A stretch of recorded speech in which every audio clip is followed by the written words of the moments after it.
Hey everyone, my name is Charlie and I'm wearing my hat again because I've not washed my hair.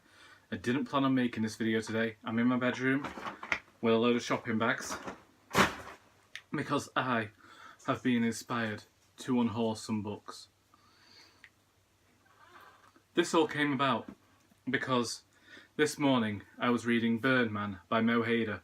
I'd decided to begin this series today and I got 100 pages into this book and gave up because this book does everything that I dislike in crime fiction. It uses the grotesque senselessly. There is no need for it there within the narrative. There's a bit of racism in there which, might fit the plot somewhat, but it was too much of a cliche for me to enjoy when the writing wasn't at its best. And I was like, I got 100 pages in, started ranting at my brother and sister, and then when at about 2 o'clock I was like, do you know what? I'm getting rid of books today, and I'm going to take down my to-be-read list. I've culled 65 books off these shelves, this being one of them, and I'm looking at books now, and I think I could easily get it to 70, but I'm going to read those because I know friends who've read them and I want to talk about them. Anyway, this one is going. Then we're losing The Post-Birthday World by Lionel Shriver. Lionel Shriver is one of those writers I've really struggled to get into, and this year I'm planning on trying to read one of her works, and I don't think this is it. This is the one that I had recommended to me most to start with her work at, and it's not for me. 40 pages, I think that it goes on too long. I hate to say it, but it's the kind of pretentious prose that I don't appreciate in fiction, and I only seem to find it with American writers, and I'm really sorry to say that. And I've seen her likened to John Irving and Charles Dickens, and that's great, and I can kind of notice those bits within there, but I just don't get it. Then I have No Country for Old Men by Cormac McCarthy. Basically, I forgot that I owned this book. I know that I really enjoyed it when I purchased it, but I don't think I'm ever going to reread it. Then I have Life After Life by Kate Atkinson. I've tried to read this book too many times now. I got 250 something pages into it on the last reading, and I've just decided it isn't for me. Then I have Parallel 59, a Doctor Who book by Natalie Delaire and Stephen Cole, and basically I'm trying to collect all of the 8th Doctor books, and I've been buying them off eBay, and this was just a duplicate I ended up with. Then I did a haul recently of charity shop books, and I shouldn't have done it because, well, I shouldn't have included them because often I will borrow them from the shop and end up taking them back because I decide it's not going to happen, or I can get them out of the library. So I'm getting rid of Extraordinary People by Peter May, Someone Else's Skin by Sarah Hilary, and Looking Good Dead by Peter James. All of them I can get out of the library should I so wish, and I give crime fiction away anyway. I only read it once and then give it back, so I'd rather be supporting my library and putting the money into that library. Next I have Winter at Death's Hotel by Kenneth Cameron. I got this last year and just have no drive to read it. Then I have Smut by Alan Bennett, simply because I don't think I'll be rereading this. I enjoyed it for what it was, but I don't think I'll reread. Then I have The Border Trilogy by Cormac McCarthy. I've owned this for quite a number of years now, I think definitely 7, and I've read the first story in here, All the Pretty Horses. The Crossing just reminded me of White Fang, and I don't have the drive to continue with Cormac McCarthy. Which is why I'm also getting rid of Blood Meridian. I'm getting rid of True Grit by Charles Portis. And I got this when I bought Lonesome Dove, and I've tried to get into this and I can't get into it, basically. Next I did have the other one, but I have the Elena Ferrante books.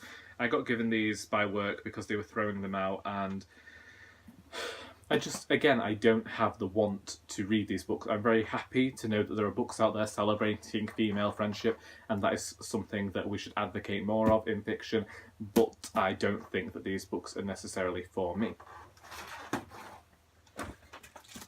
Next, I'm getting rid of The Decameron by Giovanni Boccaccio.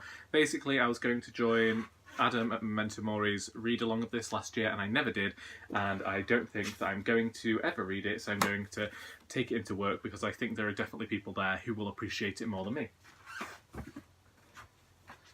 Next, I'm getting rid of Hannah Green and Her Unfeasibly Mundane Existence. I read this a fortnight ago and just don't like it, so why keep it? And I am finally getting rid of 4321 by Paul Auster. I think this was included in my last Unhaul. I have no drive to read it. After finding that first page humorous, I never found any, like, the same humour in it at all. And, like, if you can't grab me, then I'm not going to continue. Next, I'm getting rid of Halloween Party by Agatha Christie. I do plan on reading this at some point, and I don't usually get rid of Agatha Christie books, but this, I want to read the Poirot books in order, and yeah, this is number 36, and, well, I've not even read... I don't know how many, I'm not there anyway. And then I'm getting rid of Death on the Nile because, yeah. And then I'm getting rid of Death on the Downs by Simon Brett because I thought I'd already got rid of it. And I'm getting rid of While the Light Lasts by Agatha Christie as well, which was short stories and I didn't want it.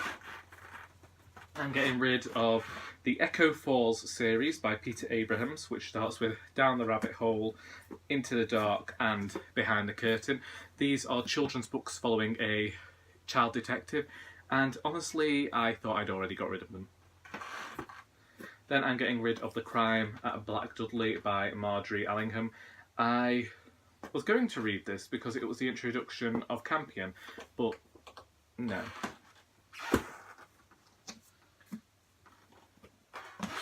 Next, I am getting rid of Trees by Ali Shaw, or The Trees. Again, I actually was looking through my shelves and forgot that I owned this book, and I thought, well, if you've forgotten it, then you clearly didn't want it enough. And I am getting rid of The Diviners and Lair of Dreams by Libba Bray. This is one of the last young adult books that I read before I kind of stopped reading that genre, and if I want to read this book, I'll have to reread this book because I can't remember anything that happened and I don't have the drive to reread it, so someone's going to enjoy them.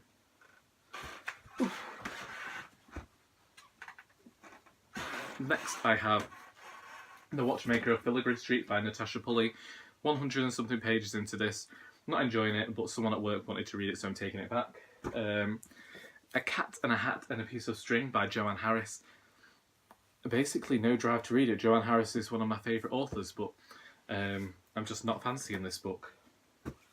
Next I have The Wonder by Emma Donoghue, and again I thought I'd already taken this back to the charity shop. Next I have H is for Hawk by Helen MacDonald. I got this for Non-Fiction November and I, again, don't really have that much interest in reading that one.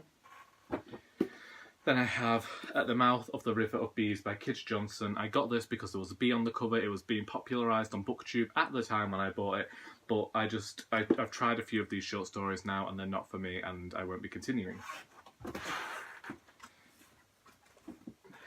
Next I have quite a few of the Daisy Dalrymple series, and once again I thought that I'd got rid of these. I only bought these because when I was working at a past shop, so it's got to be 5 years ago now, they had a lot of these books and they put them all in the window and it was summer and I was that worried about these books getting sun damaged. I was like, Mum, can I borrow a tenner? She gave me a tenner and I got the books that were there. They're good enough. There's quite a few here. They're good enough, but I just have no... I know I can get them from the library and every time I read one I give it away. I don't particularly care for the series, so what's the point in keeping it? Next I have a few John Irving books. I got all these from the charity shop with the intention of getting into reading John Irving, and then I was like, no, get it from the library. There's no space on my shelves for them, and I know I definitely won't be getting them to them anytime soon. So that is Trying to Save Piggy Sneed, The Water Method Man. Over there I've got The Hotel New Hampshire. Behind me I have A Son of the Circus, Last Night at Twisted River, and then there's another one that I can't remember the name of, which is Avenue of Mysteries or something. And then we have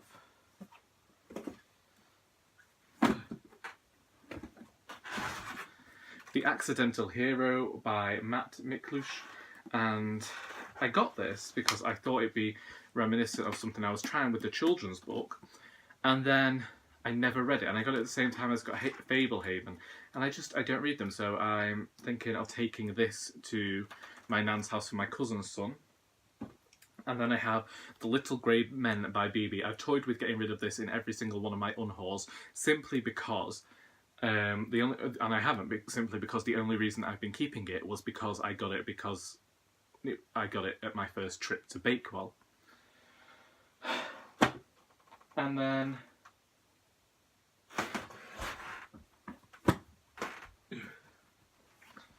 see, this is where no editing gets shit. So a few years ago, I read Snake Ropes by Jess Richards. I got it when it came out. This book cost me £18. Was it worth it? Definitely worth it because of how much money the publishers put into making the book. But the content I didn't particularly care for. It's magical realism. I tried it. I didn't really enjoy it as much as I thought I would. But that's Snake Ropes. But I put a faith in this writer, and I got her next book, which was Cooking with Bones. I featured this in a haul ages ago, and I've just never had the drive to pick it up. Then I have 100 Years of Solitude by Gabriel Garcia Marquez.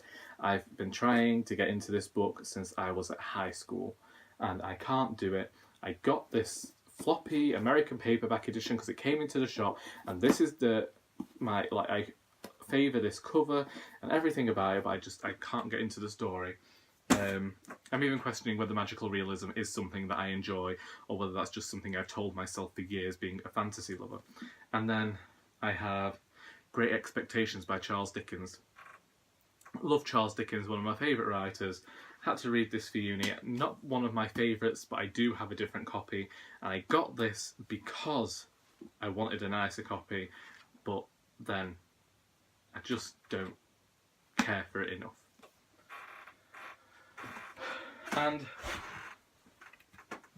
finally, we still have these two books, Americana and The Secret History. I'm not sure whether I'm unhauling these yet. I've mentioned it quite a few times now. I'm going to be trying to read these, and if I don't enjoy them this time round, they are going away. I think that if I don't like this one, it's going to Dane Reed's. And this one will just be going back to a charity shop. Right. So now, I'm going to invite you all to come here and help me pack these books away. I know that it's going to take quite a few bags, and I'm just wondering how I'm getting them to my car in the morning. Also, chime in with your thoughts on whether I should keep the Agatha Raisin collection by MC Beaton. I have all of these books now, but I don't particularly enjoy them. I like the radio plays, and I found them very fast reads. I used to read them 3 a day when I was looking at like Cozy Crime and stuff, but I haven't read them since about 2011, and I don't know that I ever will go back. So let me know your thoughts in the comments on that. Sorry, I'm looking at my shelves, wondering whether there's anything else I could put in this bag for tomorrow, but I don't think there is. I think I'm going to stop there. In my head, I'm like, you're at 60 something, you could make this an even 70, but I'm not going to do that. I will not do that. I will not give in to the pressure. Anyway, let me know whether I've thrown away one of your favourite books. I won't keep it, but you can tell me about it. I hope you enjoyed this video, and until next time, that is all.